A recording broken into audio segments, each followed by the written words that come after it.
This is Football Night in America, presented by Subway Restaurants. For the first time in 8 years, playoff football's back in the great city of Chicago.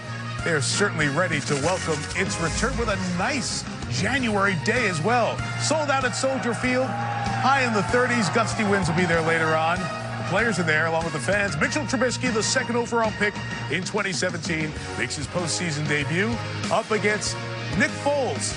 Can the Super Bowl MVP possibly do it again? It's the 3-6 matchup to wrap up Wild Card Weekend. In the NFC, we'll be down to 4. But by the time the sun goes down in Chicago, Cowboys got past the Seahawks last night. So if Bears win, they'll go to L.A. and visit the Rams on Saturday. But if the Eagles are in the upset, they'll head to the Superdome to face the top-seeded Saints a week from today. That's what's on the line in the NFC. We welcome you to a Wild Card edition of Football Night in America. Mike Tirico, Tony Dungy, Rodney Harrison, Super Bowl champions here. Mike Florio, Chris Sims going to join us as the show goes on. All right, so we had the champs sprint to get back in the postseason tournament. The Bears go from worst to first. What do you think, big picture, these two guys who are head coaches and think offense in this matchup that really feels like a defensive one? It is, Mike, and you know, a lot of the we'll hear about these coaches and Andy Reid's tree and all the creative offense, but this game's going to be about defense. Chicago, #1 defense in the league, and Philadelphia, a proud defensive unit ready to go. Games like this, we typically have the tendency to focus on the big name guys, the superstars. But I'm looking at the under the radar guys. For the Philadelphia Eagles, I'm looking at center Jason Kelce. I think he's going to have an extreme challenge blocking Akeem Hicks. And for the Chicago Bears, I'm looking at Jordan Howard, the running back. They're going to have to continue to run him and take some of that pressure off of Mitchell Trubisky. You know, we watched a couple of young quarterbacks struggle in the playoffs already. Deshaun Watson with Houston yesterday, Lamar Jackson earlier today with Baltimore. We got a young quarterback in Mitchell Trubisky. And we have Nick Foles, who's the Super Bowl MVP. How do you guys see the quarterback battle? Well, last year we were talking about Nick Foles. Can he do it? There doesn't seem to be any question this year. And the thing that makes it great for Philadelphia, when Foles is in there, they play to his strengths, which is run the ball, play action, throw accurate, get rid of the ball quick. And those are all things that you have to do to beat the Bears defense. I expect Matt Nagy to be very aggressive early in the early part of the game, to build confidence in his quarterback and to send a message to the Philadelphia Eagles secondary. You've got Chicago roots. You know Chicago's got a great playoff history. It's the 4th time the Bears and Eagles have met in the playoffs. The most memorable, 30 years ago in the Fog Bowl. We're going to show you highlights because if you were alive then, you probably didn't see much of the game. Fog rolled in. It was nearly impossible to see in the second half. Randall Cunningham intercepted 3 times. Buddy Ryan's Eagles fell to Mike Ditka's Bears 20-12. But there's an easterly wind off the lakefront today, so no fog and a clear view of the fans in Soldier Field and our Liam McHugh. Good afternoon, Liam. Hey, Mike, yeah, it's clear, but almost on cue, we're starting to feel a little bit of that wind. It's about 13 miles an hour now. It's not terrible, but hey, this is Chicago. They are expecting it to get worse. We could have gusts up to 20 miles per hour later on in the game, so that is something that the quarterbacks and the kickers are going to have to deal with. But right here, Bears fans, what they're dealing with is some mixed emotions. Naturally, there's a huge sense of anticipation for their team playing in the playoffs for the first time in 8 years. But that is tempered very quickly by a very real sense of anxiety over how a few key players are going to react to this big of a stage. And at the center of that is second-year quarterback Mitchell Trubisky. And that is where we begin On Field Live, presented by Subway Restaurants. For Trubisky, it's the former 2nd overall pick. He should be confident heading into this one. After all, he's won 8 straight starts. His coaches, they want 2 things from him. Don't alter the approach. Don't put any extra pressure on yourself. Loose translation, do not try to win this on your own. We do know tight end Trey Burton, he is out with a groin injury. So, Tony, for Trubisky, that means he could be leaning even more on Jordan Howard and Tariq Cohen. No doubt about it, Liam. And these 2 men are complementary backs. Howard is the power back. Cohen is the speed back. And in that first 15-play script that Nagy uses, he's going to find out which man is more effective and then feed him the ball. And trying to stop their effectiveness, Fletcher Cox, all-pro, led this Eagles team, 10.5 sacks this year, Rodney. Yeah, if you're the Bears, you have to treat him like he's Aaron Donald. Keep 2 guys on him at all times, sometimes 3 if you can't block him. But when I look at this Eagles defensive line, I actually think they're better than the Chicago Bears because they have more depth. The Eagles offense got started the season, back to finish it. Carson Wentz gets hurt. Nick Foles 3-0 since that injury. And he's played very well this year. He played great in the playoffs last year, and it's because he is accurate, he makes quick decisions, and he gets rid of the ball fast. That's what he's going to have to do today against that Bears front. He's going to also have to avoid this guy. All-pro, game record, 12.5 sacks in 14 games, Rodney, Khalil Mack. Absolutely, Mike. Easy to look at his numbers, his sacks, his forced fumbles, but I think his biggest impact, he makes everybody on the defense better, especially Akeem Hicks. He's having his best season as a pro. And the big turnover guy in the secondary, Eddie Jackson, questionable coming in, will play in the game here this afternoon. For the Bears at home, trying to make their first Super Bowl appearance since 2006. But even if they don't get there, 3 Bears fans will be going to the big game in Atlanta. Why? Well, this morning, Commissioner Roger Goodell hit the Windy City, stopped by Lou Mitchell's Diner. He surprised 3 Army veterans with Super Bowl tickets. Nice. Then he headed to a well-known Ravens hangout in Chicago, presented 2 lucky Baltimore fans with Super Bowl tickets as well. A huge day for them and for all of us. In Chicago, it's the Bears and the Eagles on this wild card weekend on NBC. This special edition of Football Night in America is brought to you by Subway, now delivering to your front door. By Sprint, switch today. By U.S. Bank, the power of possible. And by Mercedes-Benz, the best or nothing.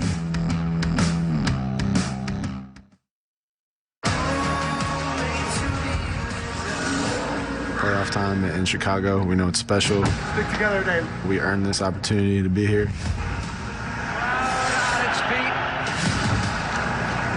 Diving for the pylon. You know, everybody ups their game a little bit. I'm ready to do the same. This defense is magnificent. We already know that we're a dominant defense, a dominant team. The Bears have won it. We just got to be ourselves. We know the fans will bring it in, and we're excited to bring it as well. NFC North division champions. Last place last year, these Bears have been breathing life into the Chicago fans. Postseason today, Doug Peterson and Matt Nagy know each other well. Both worked together under Andy Reid in Philadelphia and Kansas City. Today, their first meeting as head coaches. Ahead of that, Nagy spoke with Liam McHugh earlier. Matt, it's your first playoff game as an NFL head coach. You have a quarterback starting his first playoff game. What's going to be your final words to Mitchell Trubisky today? Just to be himself. Keep doing what he's been doing all year long. I think it'll be a great challenge for him, playing a great team, and just to keep the emotions in check, enjoy all of it. You know, that's why we do what we do, but just be himself. You and Doug Peterson were assistant coaches together for 7 seasons. What's it going to be like going against him today? It's going to be fun. You know, have a lot of respect for him, how he does things. He's a heck of a coach. He proved that last year. And so, you know, there'll be some cat and mouse back and forth, but we'll both be very competitive throughout the game. And then in the end, we'll give a good handshake and a respect factor there. Thanks for your time. Thank you. Time now to simplify the game, presented by Microsoft Surface. I'm with Chris Sims, and Chris, we heard Coach Nagy say he's going to remind Trubisky to be himself, and part of that is running the football from the pocket. Yeah, definitely. His ability to run, he's one of the best scramblers in the NFL. And the big thing we've seen with Trubisky in his running, you have to be careful about playing man-to-man coverage against him. And he's done this so much on 3rd down.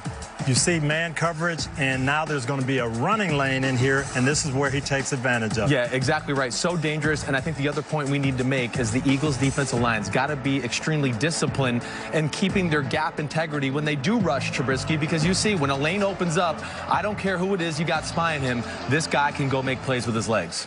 That's what we expect to see from the Bears on offense. What about the Eagles? How are they going to respond, Mike? Yeah, Tony, Chris, matching up on defense, you look at the Eagles secondary, they've had so much change. 11 different starters around their unquestioned leader on the back end, Malcolm Jenkins. He's been the constant. Rodney, he's had to bear a lot of the burden for Philadelphia through all the injuries this year. Yeah, the last 3 weeks they played a lot better, and people don't understand it's very difficult to play with a lot of backups. In our 2004, because you have to deal with communication issues and you constantly have to build up their confidence.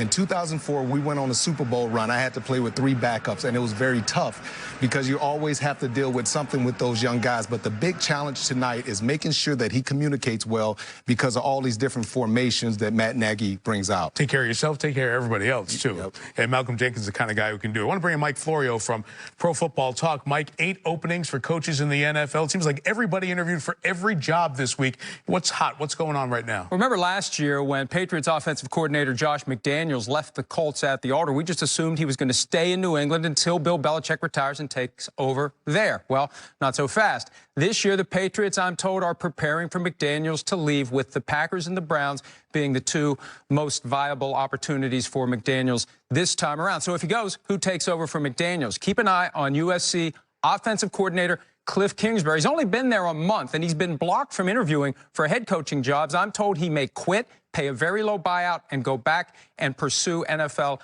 opportunities. Now, it was the biggest story of the week. Antonio Brown going AWOL prior to Week 17 when the Pittsburgh Steelers had a desperate game against the Bengals. There's been so much talk about what the Steelers will do next. Will they trade him? I spoke with roughly a dozen coaches and general managers. The thinking is the Steelers need to find a way to work it out.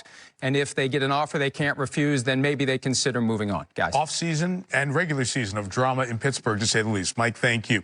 Getting set for the Bears and the Eagles in the wild card game all season after wins. Tariq Cohen and the Bears had the best celebrations in the league. If they win today, the hottest party in Chicago might be in the Bears locker room. You know, we just celebrate, all of our victories.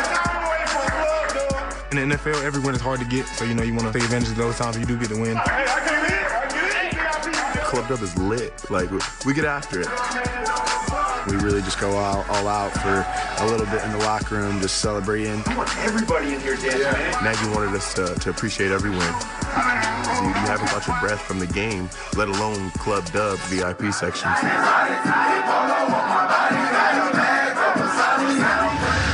Simplify the game. Presented by Microsoft Surface, the official sideline technology provider of the NFL. The dream has finally come true. The Barney Trophy going to Philadelphia. Just being able to touch it, just put your fingerprints on that thing. Get us another Super Bowl. That's what I've been hearing. We kind of deserve to be the underdog. We didn't think it would be even possible. We've been in playoff mode the last 3 weeks. The pressure's off because people don't expect a lot from us. He's almost kind of like this Zen-like state. You never see a different Nick Foles. That's just the vibe that he give off. Nick just like to have fun, man. The Philadelphia Eagles are the buzz of the town again. We're playing the best football that we've played all year. 4 weeks ago, Eagles fans didn't think, hey, we'll go to Chicago for a playoff game. But their team won the last 3. Here they are. Zach Ertz, a record-setting season for the tight end. They are in business in Chicago. And when they arrived, Liam McHugh spoke with the head coach, Doug Peterson. Doug, you're the defending champs, but you come into this one as underdogs, a team that a lot of people wrote off just a few weeks ago. What's the attitude that your players carry into today? Well, as most teams would probably say, be playing your best football at the end of the year. And quite frankly, we've been able to do that and find a way. I keep telling the team each week, keep trying to get 1-0, and they're excited. They know what we're up against. I mean, it's a big challenge for us, but they know and they're ready and looking forward to this opportunity. You coach with Matt Nagy for a long time. You know him very well. What do you expect from him today? Expect anything. That's his personality. He's a guy that's very creative. He's going to come up with something. There'll be a wrinkle out there today that we'll, haven't seen on tape, but that's who he is, and he loves to have fun. You can see it with his guys on the field. They're enjoying playing for him, and it's a credit to what he's done. Appreciate it, Doug. Thank you. You never know what a coach is going to have to do. And Doug Peterson had to adjust. Start with Foles, then comes Wentz, now back to Foles. What have you seen, Chris, in the offense that's been different in the last 3 games? I think the Nick Foles getting the ball out of his hands, and specifically to short crossers, shallow crossers underneath. That's been the one thing we've seen from the Eagles offense. The big thing here is, though, the Bears are phenomenal at covering these shallow crossers. And that's what I'm going to be excited to see today, is how exactly do they stop them. But their safety play is phenomenal. They saw a lot of these similar plays last week against the Minnesota Vikings. Look at that, Rodney. You got to be happy about that safety play right there. But the other thing we've seen from Foles, he will throw up some balls to Ertz and Alshon Jeffrey. Yeah, with the middle being so crowded, his mismatches will be on the outside. Alshon Jeffrey, big man over the smaller corners of the Bears. And then Zach Ertz, you saw all those catches by a tight end. They can move him around, throw the ball outside the numbers to Ertz and Jeffrey today. But I'm looking at defensive coordinator Vic Fangio, he's the real MVP of this team because he does a good job of keeping everything simple. You can play fast. You don't have to really think in this defense. You could just kind of read and react. And he also does a good job of mixing all the different coverages. Right. You talk about all the shallow crosses. Yes, right. He has no problem with adjusting to those things, Mike. And he's got some good players. Yeah. A whole lot of good players. And they've got him. That was one of the things with Matt Nagy. And it's Nagy, not Nagy. That's the way he wants it pronounced. When he was hired, they kept Fangio in place as a holdover from John Fox. And what a job he's done with the top-ranked Bears defense. Bears and the Eagles are what's turning into an exciting wild card weekend. We're closing in on kickoff from Chicago. Back with you right after this. We can act like everything's starting over all we want. The fact is, everybody knows we're the defending champs. When people watch this team, I want to see two things. The love we got for one another and the love we got for this game. Don't let us get in. Indianapolis come on the road and stun this Houston defense. The Dallas Cowboys are winners in the NFL playoffs. Jackson is sacked, and this crowd is not happy. Eagles fans everywhere. We did it. This is for you. Bears defense, standing ovation. The NFC North division champion. And there is life. Hey, one of these right here. And it got wild earlier. Welcome to those of you who watched the Chargers beat the Ravens at Soldier Field on a temperature mid-30s, but a building breeze day in the Windy City. It's the Bears at home in the playoffs for the first time in 8 years, taking on the defending champion Philadelphia Eagles. As we get close to kickoff, here's the last play of the Chargers and the Ravens. Story of the game. 7 sacks of Lamar Jackson. Uchenna Nwosu, the rookie, second-round pick out of USC, forced it. Melvin Ingram wraps up a big day. 2 sacks, a forced fumble, a fumble recovery. The Chargers survived. They nearly blew a 20-point lead in the last 9-16. The Chargers will go to Foxborough next Sunday.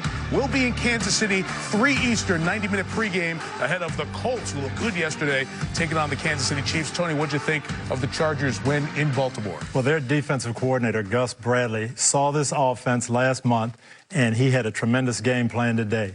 Rushed Melvin Ingram and Joey Bosa over the guards, had 3 safeties in there playing linebacker, used their speed to stymie that Lamar Jackson offense. It was a college-thinking defense against a college offense. One thing about the Chargers, they cannot go to New England and make the same mistakes they made today. The Patriots will be ready. That's a good point. What do you always remind us about the playoffs, Coach? Playoff football is no mistakes and physical defense. And we have seen that bear out in the last 3. And now we've got the 4th game of Wild Card Weekend with Chicago taking on Philadelphia. The injury headlines, for those of you who watched the AFC Wild Card game, Eddie Jackson, the safety, is going to play for the Bears. But Trey Burton, Mr. Philly Special, will not play against Philly. The tight end is out, and that's a big loss for the Chicago Bears. What are you looking for in this game?